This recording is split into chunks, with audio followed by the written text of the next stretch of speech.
এ জীবনে না করিলাম বন্দেগি, গুনাহ করে কাটাই না জিন্দেগি, গুনাহ করে কাটাই না জিন্দেগি। তওবা করে আবার তওবা ভাঙ্গিলাম, তওবা করে আবার তওবা ভাঙ্গিলাম।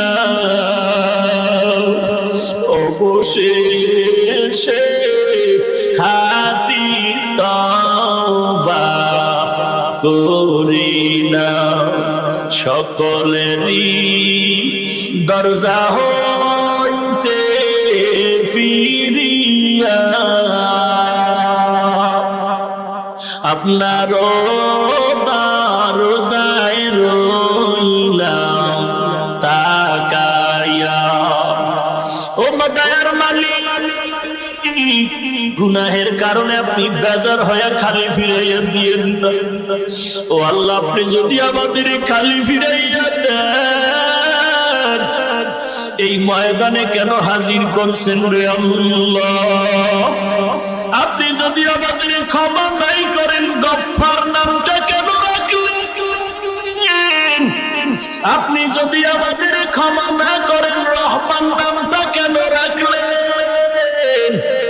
ও আল্লাহ, আমরা তো আপনার আদরের নবীর উম্মত।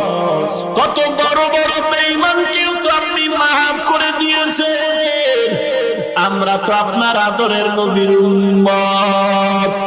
নবীজির মহব্বতে আমাদের সবাইকে আপনি মাফ করে দেন আল্লাহ।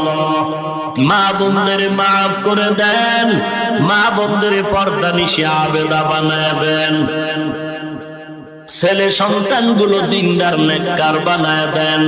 প্রত্যেকটা মা বাবাকে নেককার সন্তানের মা বাবা হওয়ার তৌফিক দান করেন।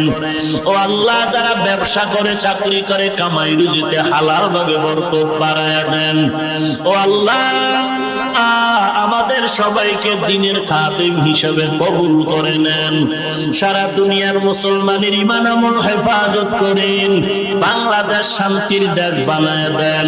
দ্বীনের জন্য, দেশ রক্ষার জন্য যারা জীবন দিল তাদের মাফ করে দেন। এখনো যারা চেষ্টা করে কবুল করে নেন।